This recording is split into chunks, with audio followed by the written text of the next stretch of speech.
How many of us are able to save at least about £30 a month? Yeah, great. £100. Great. You're doing good.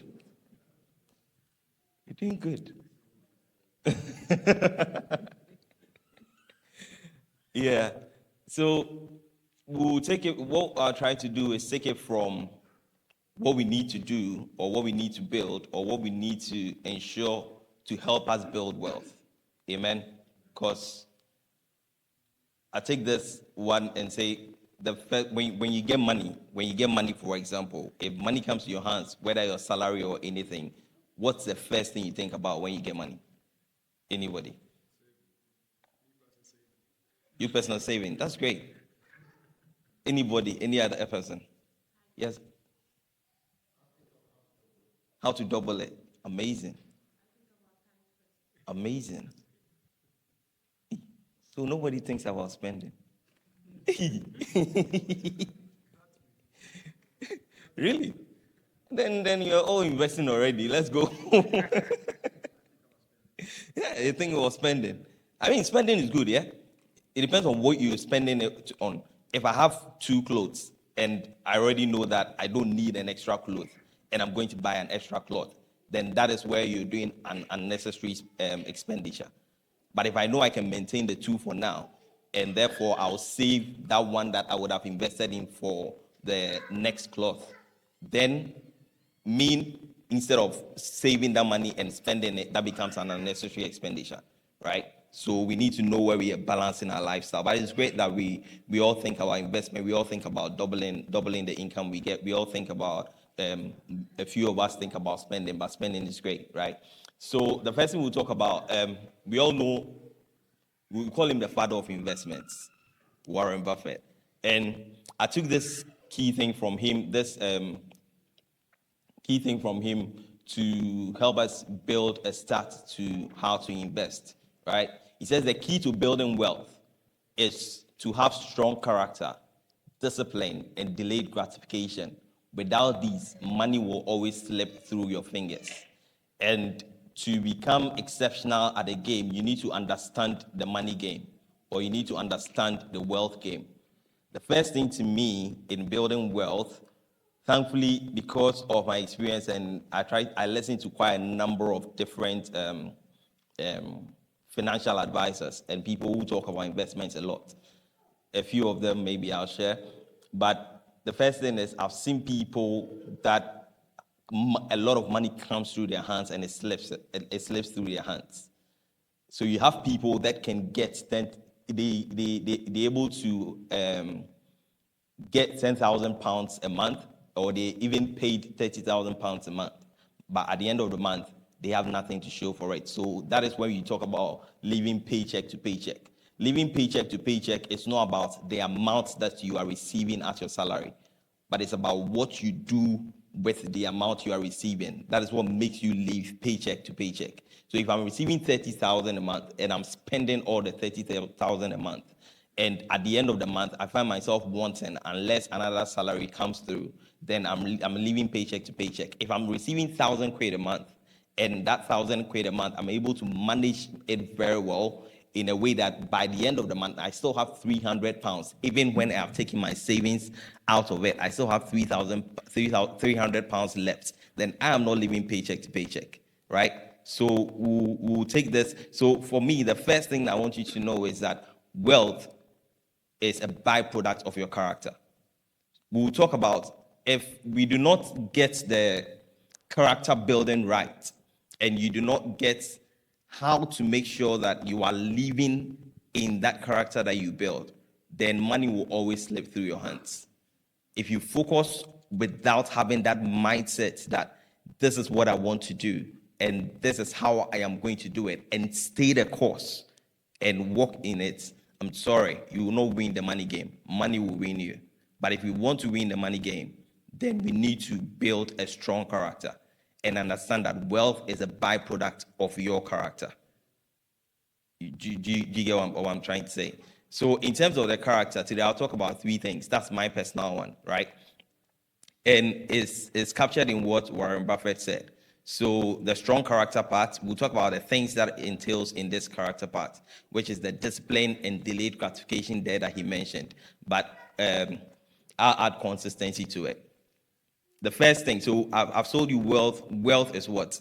A byproduct of your character. Do we all understand that? You need to have that mindset. And building wealth is I had one of the financial people I listen to, Mario Goldie will tell you that wealth is a spiritual journey. Building wealth is a spiritual journey because it's a character thing. And if you do not have that character to build wealth, I'm sorry, it will not go well, right? So the next thing I'll talk about, that's why I was asking the question, when money comes into your hand, what is the first thing you think about? And most of us mention about investment, which is just great. Most of us mention about doubling it. Great. That means that we understand the principle of delayed gratification. Thankfully, I was able to learn certain things from when I won't say when I was a child, but I won't say when I was a youth, but I'm still a youth. So when I was a little younger than this, right, I was able to learn something when I was a little younger than this. And that relates to this delayed gratification.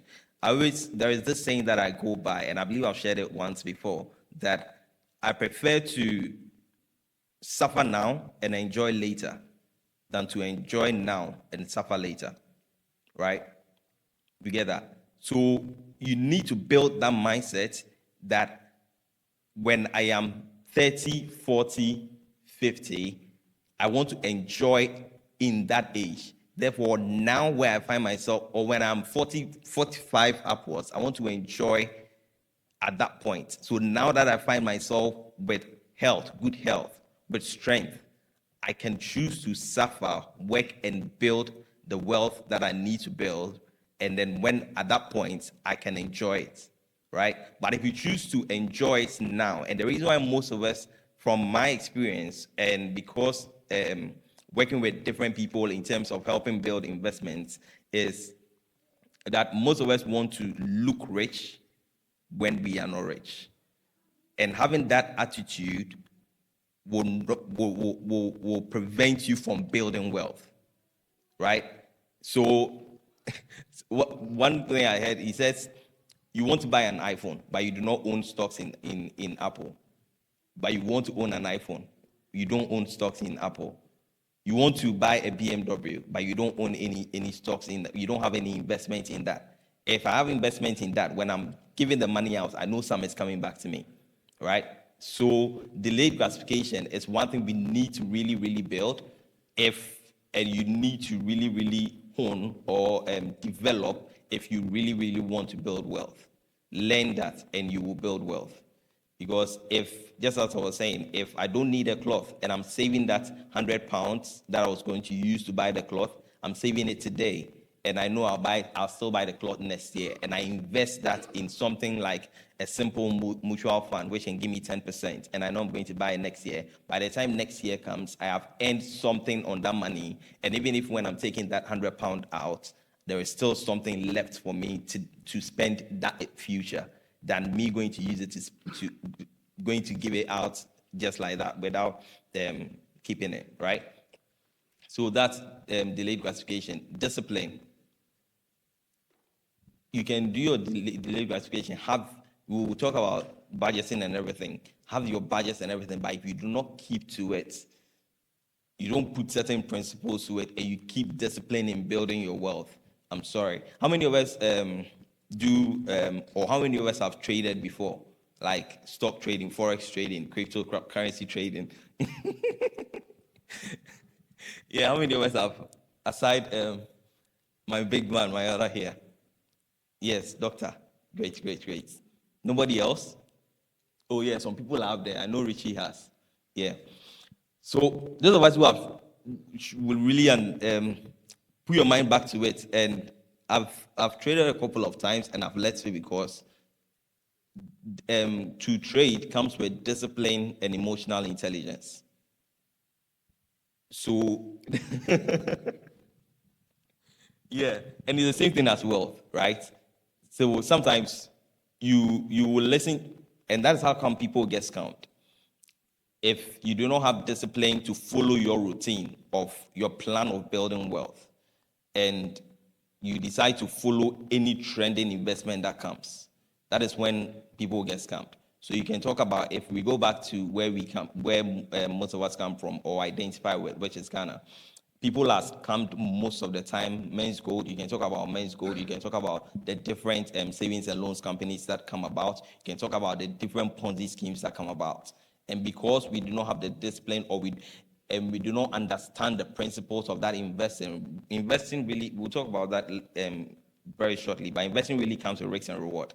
The higher the risks, obviously, if somebody is telling you that I can give you, if you invest with me and I can give you a 30% return, that means that the risk is also very high, right? We need to understand all these things to be able to invest very well. So those who have traded before, if you do not discipline yourself, and then maybe today, the truth about trading, if you're doing day trading, or you're trading by the minutes, or you're doing, I've forgotten the terms anyway. Sorry. Yeah, the forex trading, but they have day trading, spot trade, all those different types. Now, and 95% of traders lose money, regardless. If you don't understand the principles, you lose money.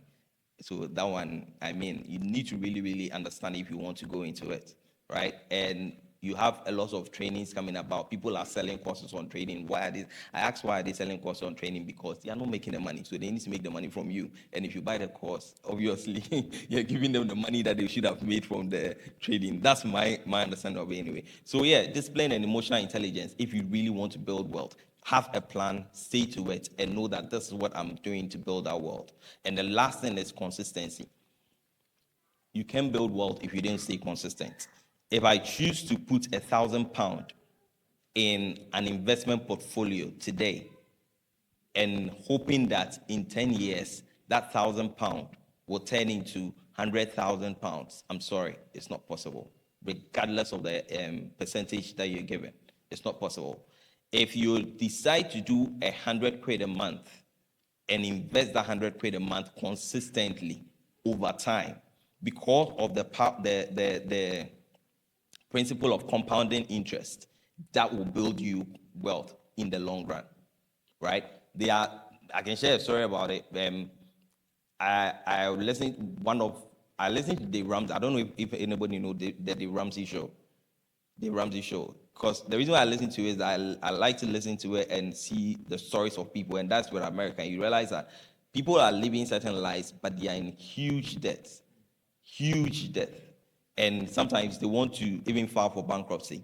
But this story I listened to, the person 20 years back invested in a company, a startup that was coming.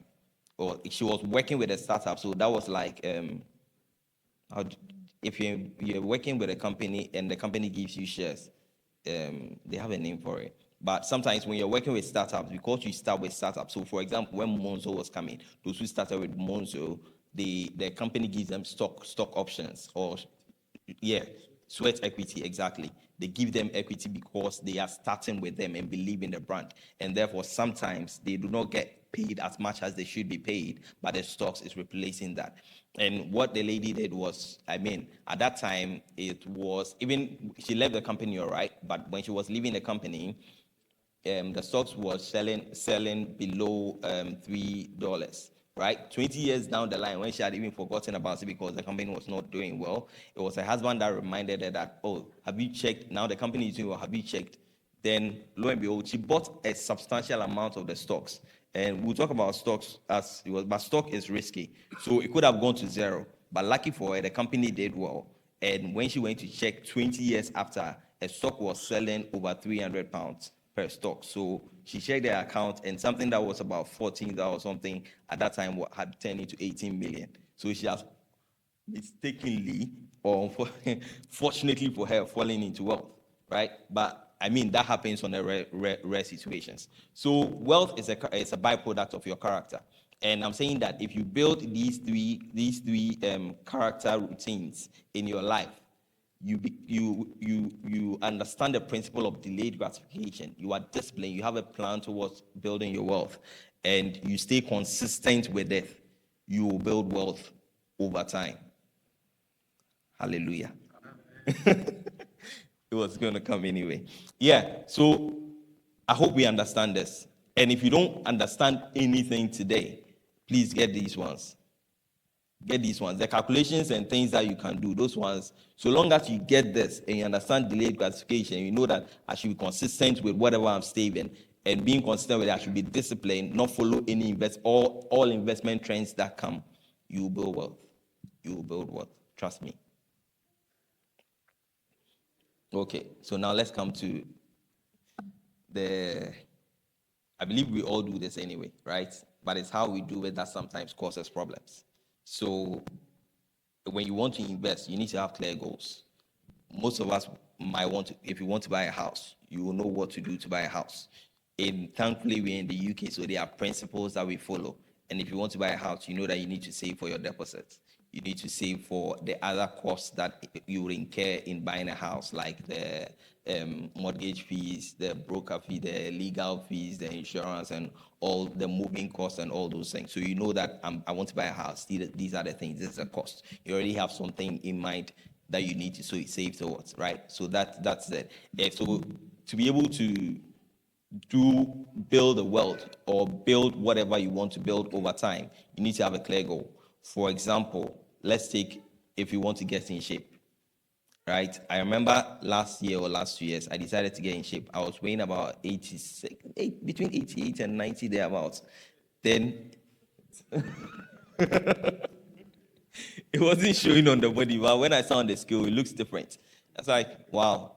So that was my worst point. So I decided, okay, let's go through it. And thankfully, I went through it and I lost about 15. So I was weighing 75. I was looking good in myself. I was feeling good. Everything was nice. I was disciplined on that and I was feeling good. Then when I got to that point, I was like, yeah, we can do this again. So I stopped. And I mean, right now I've got to 79 again, and I'm not feeling fine again, and the stomach and everything is showing up like Jack. So if you have the goal, you need to keep on with the goal and then keep going at it. Setting the goal, you go back to the point where you follow the principles of wealth being a byproduct of your character. So you maintain that character aspect of having that mindset shift towards, like Dickness said last time, having an investment mentality and not a consumption mentality. Create a budget. How many of us create a budget? How many of us have a budget? Great. How many of us have a budget? How many of us follow our budget? There and there. Or you follow it principally. Okay. Who follows it principally?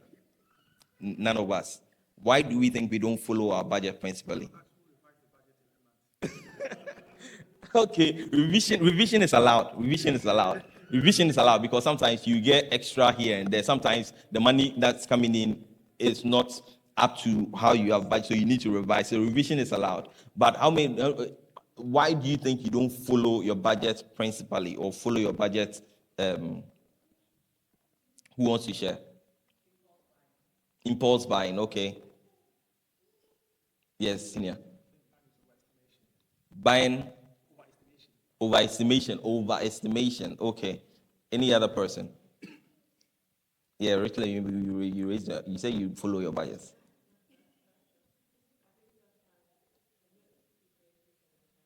Okay, situations and occurrence. Great. And you want to share yours? Why do you think you won't follow your budgets?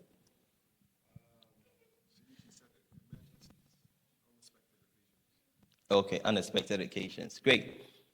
So one thing I realized with, especially I make a budget, I don't follow it principally because I mean lives and things happen, right? And it's the same with all of us. But one thing I realized with people, especially in terms of following your budget, is that just as we said, we don't build in the exigencies in our budgets. We don't build in you don't allow room for the impulse buying. You don't allow room for the, in quotes, miscellaneous that comes. And therefore, you think that you can follow it routinely, that if I'm getting 1,000, I've budgeted a 200 for savings. I'm paying my tithe of 100 or 150. I'm using this to pay for this, this to pay for this. At the end of the day, when you have done everything, what is remaining is bibia buano. You feel good when you have drawn the budget, but you realize that life happens. So when you are doing the budget and you want to keep to it, please leave room for enjoyment, because honestly, you will enjoy. If you don't leave room for the enjoyment, so you need to budget that in as well. 5 minutes. You can do it. Anyway, all right. So yeah, that's it, right? So in terms of budget, what I want to say there is leave room for exigencies, leave room for the emergency ones, and spend less than you can earn. That one, I'll link it to credit card usage. How many of us have credit cards? Good. Having a credit card, have you realized that unless you are very, very disciplined, have you realized that when you have a credit card, you always spend more than you earn? You don't do it. Great. Then that's great. But having a credit card, if you're not disciplined, you always spend more than you can earn. I'm not saying don't use credit card. It's good, but you need to. That's where your budget also comes in. Because you want to build a credit score doesn't mean that it gives you leverage to spend more than you can earn, right? It doesn't give you leverage to spend more than you can earn. So if I've done the budget, then I should know that, okay, I want to build credit score. So for me, for example, the only thing I use my credit card for is to purchase fuel. That way I know that I've budgeted for the fuel already, so I can still pay it off, right? So you need to find something that you will use a credit card for that is still within your budget. And don't having a credit card does not give you leverage for your purchasing things, unwanted things. No. That will even hurt you in the long run because you cannot pay it off. And that will affect your credit score that you want to build in the long run. And that will even affect a lot of things, your house purchase, your car purchase, and everything that you want to do in the future. So that you want to, that's why I wanted to link it to the credit card, right? So please, if you have a credit card, it's not leverage to spend more. Exigencies, build an emergency fund.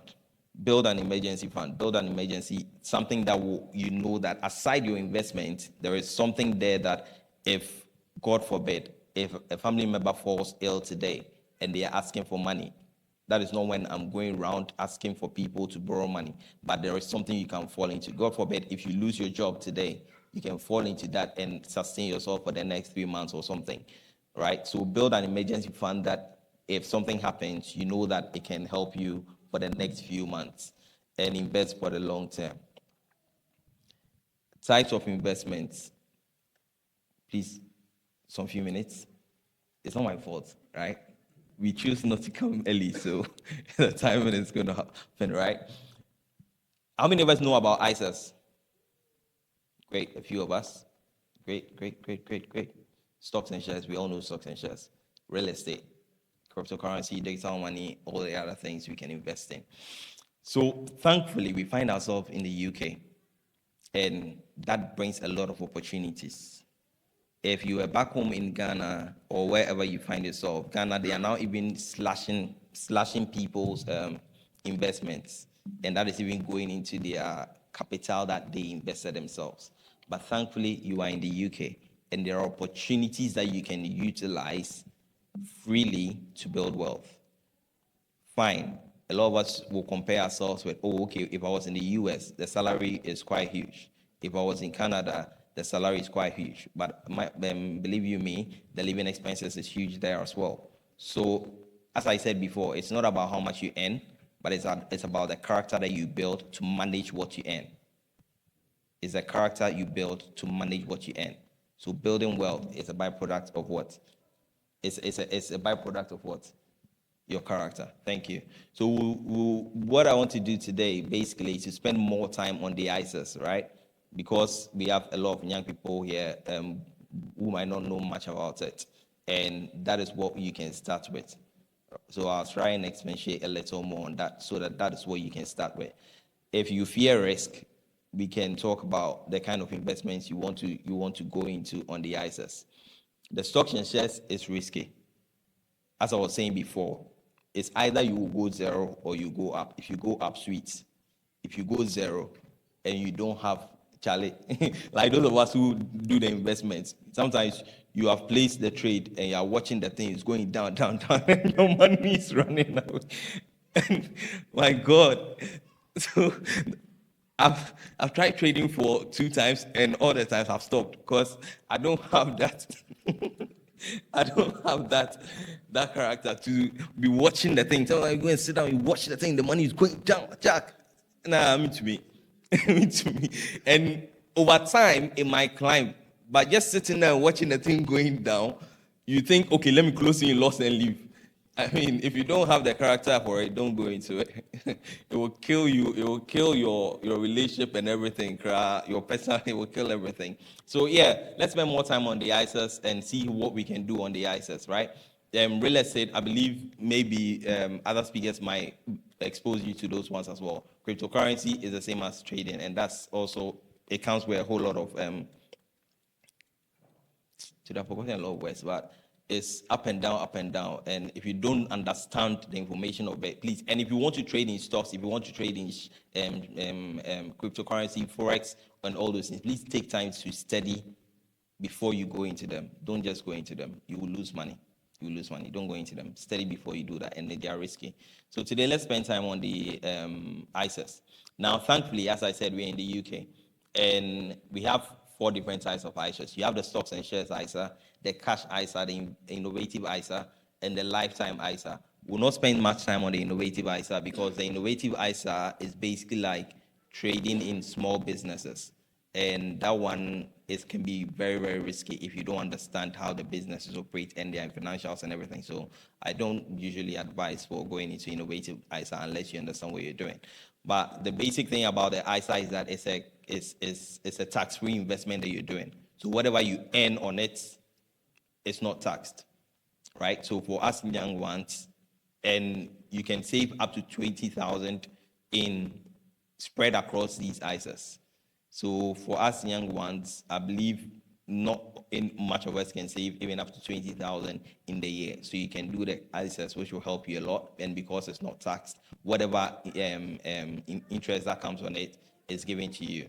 The cash ISA is basically, I will use the cash ISA for something like building an investment emergency fund, right? Because you get more than the normal savings accounts that you. So if you know that you are not going to use the money now, or if you're keeping money for a shorter term, you go into the cash ISA. You can open with any bank. In most of the banks have cash ISAs, or you can look at trading 212, or I think Moneybox also has cash ISA, and Monzo and all those ones, they also have cash ISA, and that is about between 4.6, 5%. Some can go up like 5.5%, building your emergency fund. So you can look into the cash ISA in any of the banks, and that will help you, right?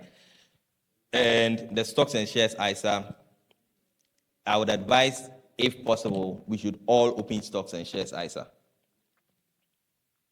Or we'll talk about lifetime ISA majorly. But if possible, all of us should open stocks and shares ISA. You can go to Vanguard, you can go to Trading 212, you can go to all the banks as well. They do have it. Yeah, they do have the stocks and shares ISA.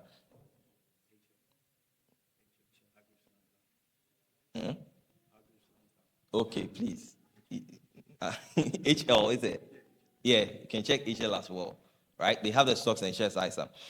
So I'd advise, but when you do that, because we are starting, I'll say look for the mutual funds, because the rates on the mutual funds, though the interest you'll be earning on them will not be as much as the high risky ones, but because you are starting, start from the mutual funds. You can even start with the S&P 100, S&P 500 investments, or the FTSE 100 investments. Those ones, they are less risky when you open them. You go to Vanguard, you can open them. Maybe you can see me later. I can even help you open it. But if you go to Vanguard or any of the platforms, or even your banks, they can help you open those ones and invest in those ones. S&P 500, FTSE 100. The reason why you want to invest in these ones is that they are a class of a lot of the big companies you find around, and they are diversified because they are not in the same industry. So there are a lot of, you find the Apples, you find the Microsofts, you find the Teslas, you find The other ones that are not also tech, they are in health. Other ones that are not in those, they are in retail. You find all of them in this S&P 500 investment, right? So what happens is if one industry is not doing well and the stocks of that industry is coming down, maybe another industry is doing well and that might push it. So usually it's rare that you will get below 10% on that investment, the S&P 500 and all that, right? So you want to invest in that, open a stocks and shares ISA and then invest in that. If you want to see how you can open it, I mean, you can even go how to open stocks and shares ISA on Vanguard or any of those ones, and then you can do that, right? Now, I believe most of the young ones here, the main thing, we want to buy a house. And to buy a house, if everything goes well for you, and you are single, I believe you can save your deposit within 5-6 years and buy a house. Even you being in the university now, most of us are working as well as earning money from our parents, and therefore you're saving. So you should know where to save your money to be able to buy a house. So if you're single, but if you're married, hopefully if you're all working, you can buy a house between 2 and 3 years if you're saving seriously. And the way this thing works is that you have 20,000 for the year on all the ISAs that you can invest in, right? But the maximum you can invest in this one in a year is 4,000.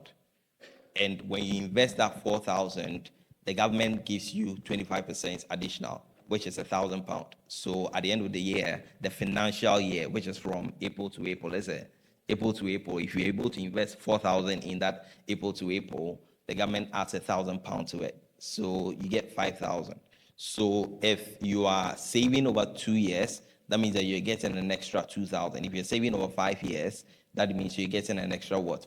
5,000, right? And that 5 years means that you would have saved 20,000 plus the government's 5,000 that's being given to you. That comes to 25,000. And hopefully at that time, the UK house prices, I don't know how it works.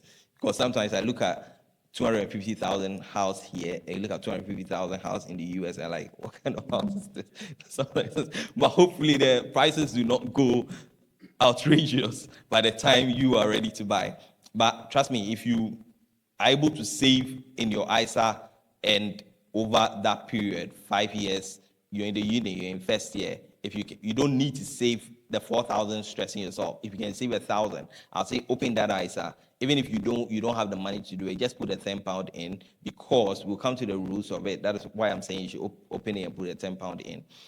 And you don't need to save up to the 4,000 to get to the 1,000. Whatever amount you save in it over the financial year, they will calculate 25% and add it to you, which is free money for you.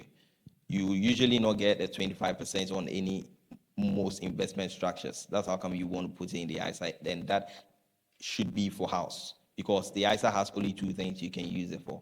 The lifetime ISA, not the ISAs. The lifetime ISA has 2 things you can use it for. So here, disclaimer, I'll say, if you are assured of your visa, right? If you are assured of your visa, you want to open a lifetime ISA.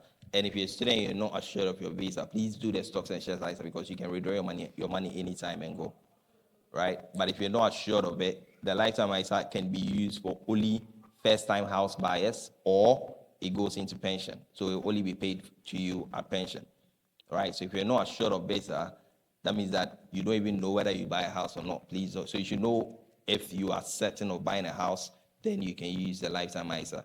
So it shouldn't really be for pension, but towards your towards your house purchase, right? So it's only for first-time buyers. So please, if you bought a house already, don't think about the lifetime ISA. And if you are 40 and over, don't think about the lifetime ISA. You can open it, right? If you're going to be 40 tomorrow, you can open it today, right? Because you're not 40 yet, you can open it today. But if you're 40 and over, don't think about it. Think about other investments, high yield investments, the stocks and shares ISA, and all those ones. And the reason I'm saying you should open it now and put a £10 in, because for you to access it, even if you have your deposit today, for you to access it, it should be the account should have been open for 12 months or a year before you can access it. All right. And the maximum price of a house you can buy using that is 450. So if you're going to be living in London, please don't consider it, because at that right now the houses are even I'm sure, unless around London, sometimes you can get it for that price. But if you're thinking of living in London, then don't consider it because you cannot take the money to you. And if you're thinking of withdrawing the money for any other thing apart from house purchase or for pension, then they'll charge you a penalty of 25%, and that will be more than even it might eat into your principal because it will be more than the investment that they're giving you, right? Because if you save the 4,000 and they give you 1,000, that's a 5,000. If you decide to go and withdraw the 5,000, they'll charge you investment of 25%, and that will be 1,250. So now you're not getting even your 4,000, you're getting 3,750, right? Good. So do we understand what the ISAs is? So if you are sure of your base, I'll say open a lifetime ISA. You can open with Moneybox or Tembo. Tembo is coming up. So you can open with those ones and start saving. Something little. If you can do £10 a month, put it there. And trust me, we'll get better and increase our savings across time. And you can buy your house safely by yourself or with your partner when you marry. Okay, the last thing, and I believe my speakers will talk about this, but I want to go into it a bit, and maybe it might be a precursor to what the next speaker might say. But to invest, obviously, you need to earn. And to earn, we want to consistently increase our earning potential so that we can invest more than staying normal, right? And I'm going to use this analogy to help you understand or to help you build that capacity to earn more. And let's take a simple company, for example.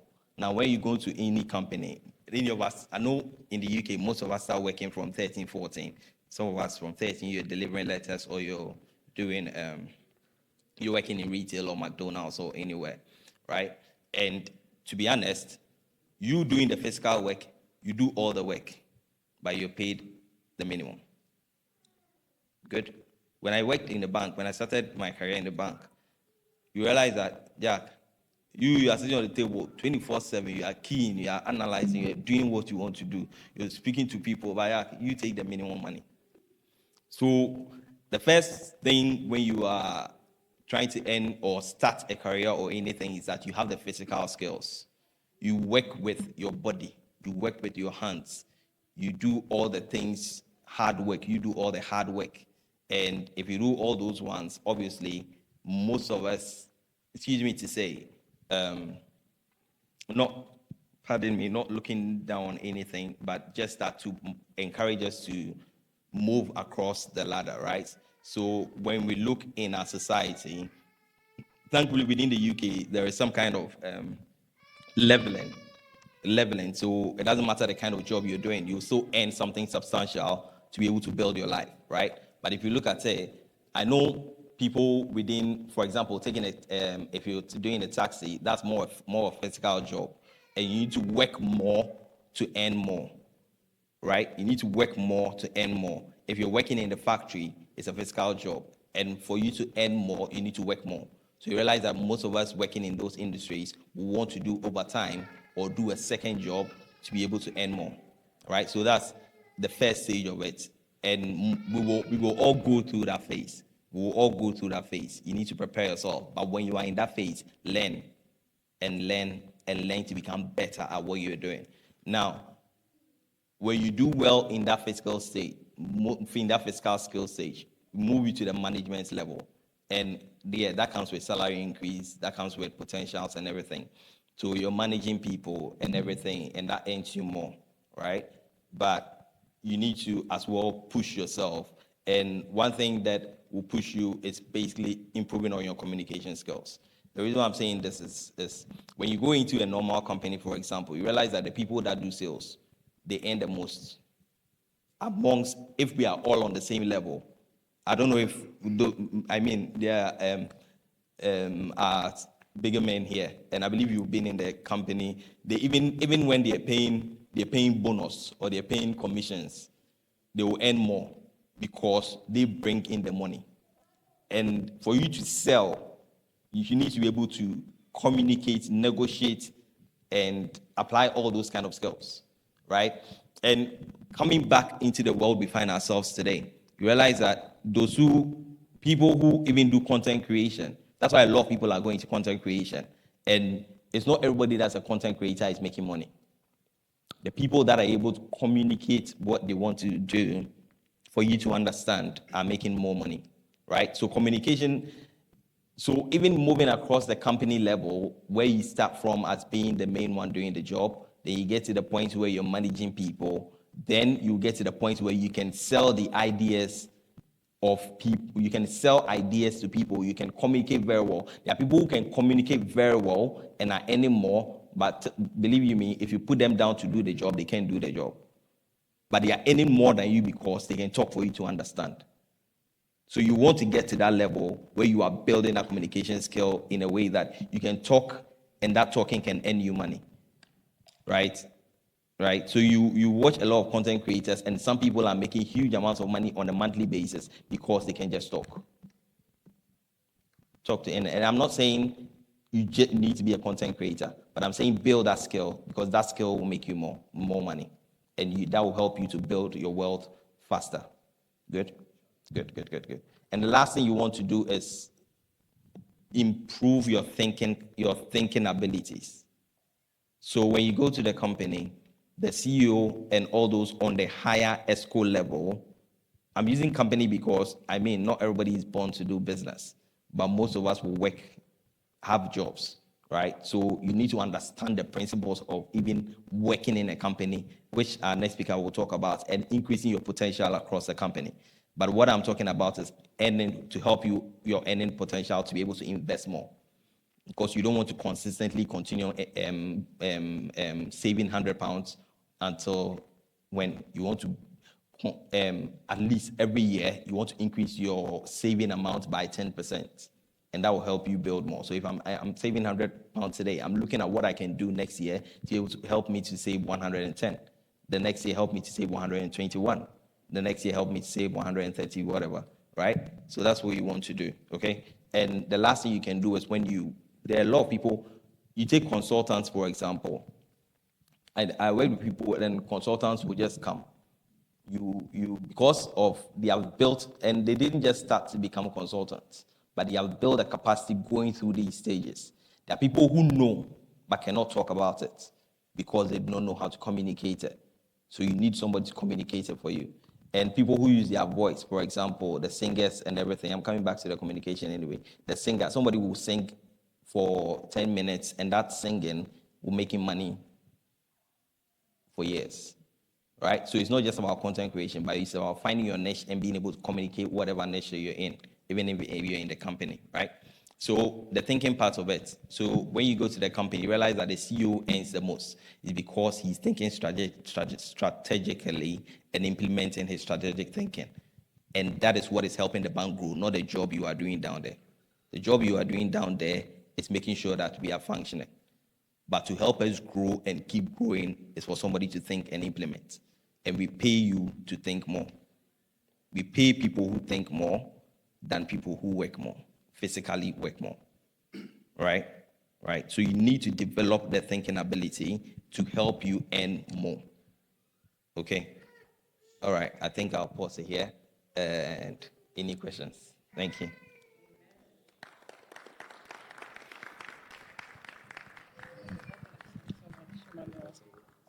Yeah, we have time for questions. So do we have any questions or anything that you want Emmanuel to clarify on? Any questions on some of the things that he shared? So I just wanted to add to, what you were sharing about ISAs.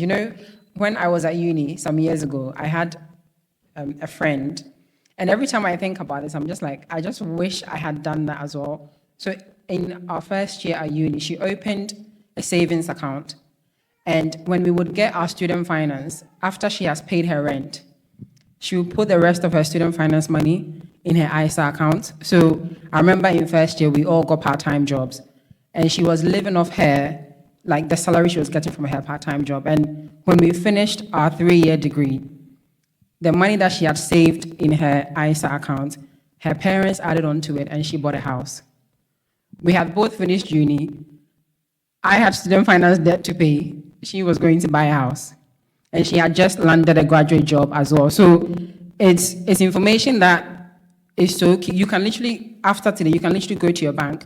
You can even do it online, open an ISA account and start with £1. You can put £1 in the account and start saving. It's so important what Emmanuel shares. So I hope some of us here that are still going to uni, even if you're not going to uni, if you don't have a savings account, open an ISA today with your bank and start saving. It will really go a long way. Amen. So any questions, anything that you want Emmanuel to clarify on how do we, yeah. Sorry. I was just going to say, how would you, encourage someone to move away from that fear of, oh, I want to go into investment, but I'm not sure. Even just starting it off, like, how can you encourage that person to move away from that? Oh, I'm not sure what, like, and actually start it. Thank you. When you fortunately chance on, or when somebody happens to give you an unexpected gift, how do you feel? You feel great, yeah? Yeah, it's the same as investment. Just what happens is risk is part of life. And if you're married, you took the risk to spend your life with the person you're married to. To me, I say everything is a risk. Choosing to believe in God, you took the decision to decide that I'll believe in God, regardless of the consequences. If you truly and fully committed your heart, mind, and soul to following God, regardless of your consequences, because it will not be a smooth journey. Things will happen, right? So it's a risk. You took a decision to follow God, and it's the best decision you can take in life. Marrying your wife, you took the decision. Doing the course you're doing today is a decision. I'm sure you had different options you could have done, but you decided that this is a course I want to do, and that will lead you somewhere. If you had done the other thing you were thinking about, it would have led you somewhere, right? So you're always trading opportunities for another opportunity, right? So if you want to invest, it's the same way. You need to understand that I am taking a risk, but take calculated risk.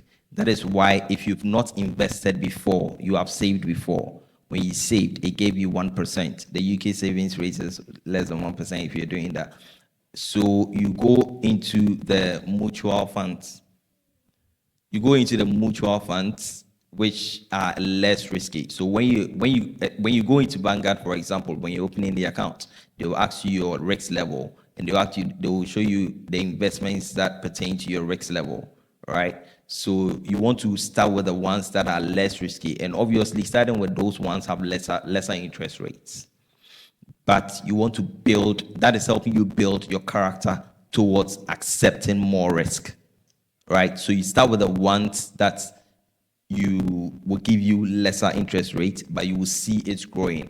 And starting investment is not really about how much you earn on the investment, but it's about your ability to be consistent with your savings, your ability to be consistent in investing.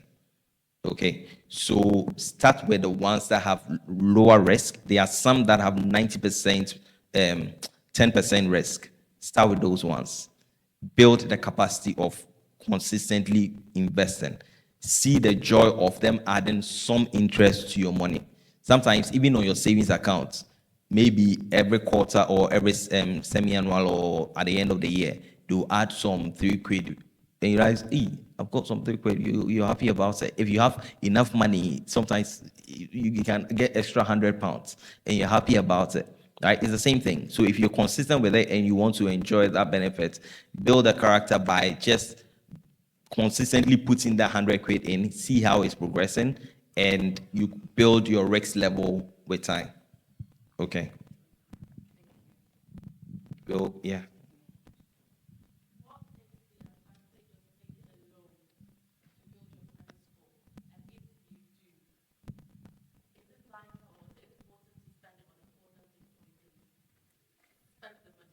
What do you consider important?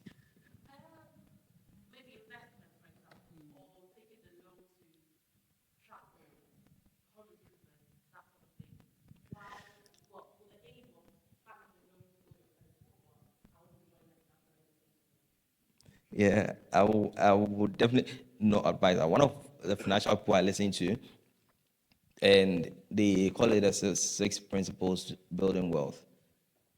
Having a loan and saying, for example, even let's take the part where people you want to take a loan to do me, I won't advise that. Let me be frank. I won't advise you to take a loan to do wedding. Take a loan to buy even you want to renovate your house, right? I'll say you're better off saving and then doing that than taking the loan to do some of the expenses that you need to do. Because at the end of the day, you will pay more than what you have to do, and that is even going to affect your ability to build your wealth faster. If you're taking loans, you're going to pay interest, and paying that interest on it is robbing you of the ability to build your wealth faster. Do you get it? Do you get it? So there are certain things I won't take loan to do, especially in the fact of spending. I won't take loan to spend. Let me come to the flip side of taking loan to invest. So you're looking at arbitrage. You're looking at arbitrage. Arbitrage is basically, okay, I'm taking the loan at 5% and I'm investing for 7%, thinking that I'm making the 2% interest on it. But to be very honest, I won't do that as well. Taking the loan to invest is a bit risky. When you go into the calculations, you realize that you still pay more than you're earning interest on, though the interest 7% on your investments and then 5% on the how do you call it? On the loan. So it's really a dicey situation. Say you're taking loan to spend, which is not advisable. You don't take loan to travel. Don't. You want to add to it, right? No, just to quick one. Taking a loan does not improve your credit score. So I think that's one thing that she also mentioned. So never take a loan, and I agree with what Emmanuel was saying. You don't take loan out for things that you are going to spend. The only loan you should be taking that you are spending is your mortgage. Yeah. That's the only loan you should take and spend. Unless if you're going to invest into a business that you know is going to work, then you can take a loan for a business. Even when you're starting up, you can take maybe small loans to help you start up and everything else. But you know that that business is going to generate the money. But anything else, don't use loan, use something else. Yeah, thank you. What I also wanted to add is that is the main purpose for a conference like this. So you get the understanding that you have to cultivate a habit to save so that when there is opportunity, you don't have to take a loan. Thank you. Thank you. And that is where your delayed gratification comes in. You want to delay your enjoyment part. Delay it for a bit and you build your own. You don't understand that part, yeah?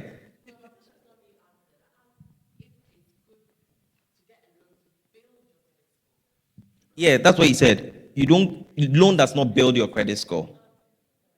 Yeah. If you want ways to build your credit score, get a credit card.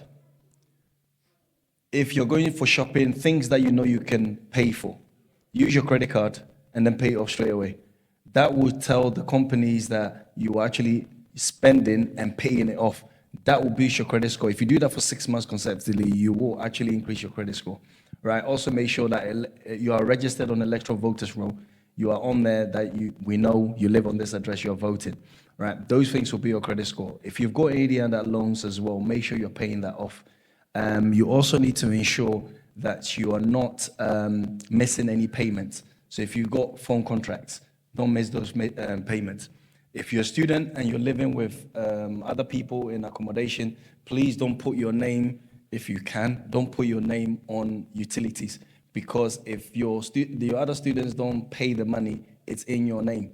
You will be the one that will struggle with it. And lastly, I will say if you are married, well, before you get married, the questions you should be asking is, what is your credit score? I did ask my wife that, and I will say it again. The reason being is association is important. So if you get married, if the person is in debt, you also be in debt, and that will go against your credit score.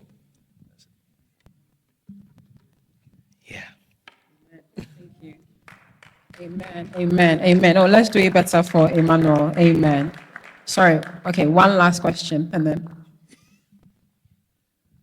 Please, thank you very much. How can you know that that girl of yours is in debt? How can you know that your girlfriend is in debt?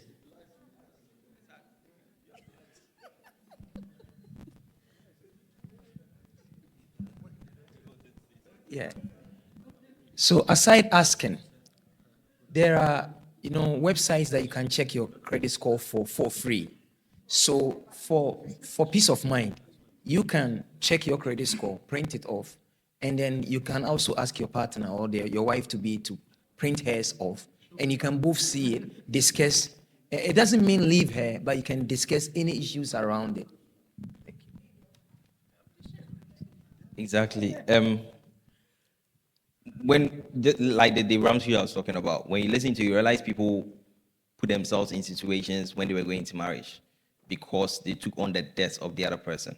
So having that understanding of where they lie in terms of debt and even how they treat money, which is one key thing we should be asking ourselves and discussing when we're going into marriage, to understand how each other treats money and the understanding of the money game to help each other build wealth, right? Just a little one. I think it's just been plain about it. When I met my wife, we discussed money from the first month, and we knew our credits. We knew whatever is going on with our money, where we're spending. For instance, me, I spend a lot in Ghana. I have statutory money going to people in Ghana every blessed month. She knew whilst we were dating, and it's very important. Credit score wise, because I wanted to know her credit score, I spoke about mine, and that was it. And she told me about her ISA. She had an ISA before we got married. I'm like, Adi, you understand? And it's evident because when we got married, 9 months after marriage, we bought our first house. No, we bought our house. It's not like we have 2 houses, so we bought our house. Our big man has his second house, so you can say that. So we bought a house, and people normally ask us, how? I mean, we thought you guys married not long ago. How did you buy a house? We planned back then. So the conversation is right from there, but who wants equity must come with clean hands. If you want to ask about hers, put yours forth, and that's how it works. Amen. Sorry, because of time, thank you so much, Manu, because we have 2 more other speakers, but there will be a time for a break, and then if you have more questions,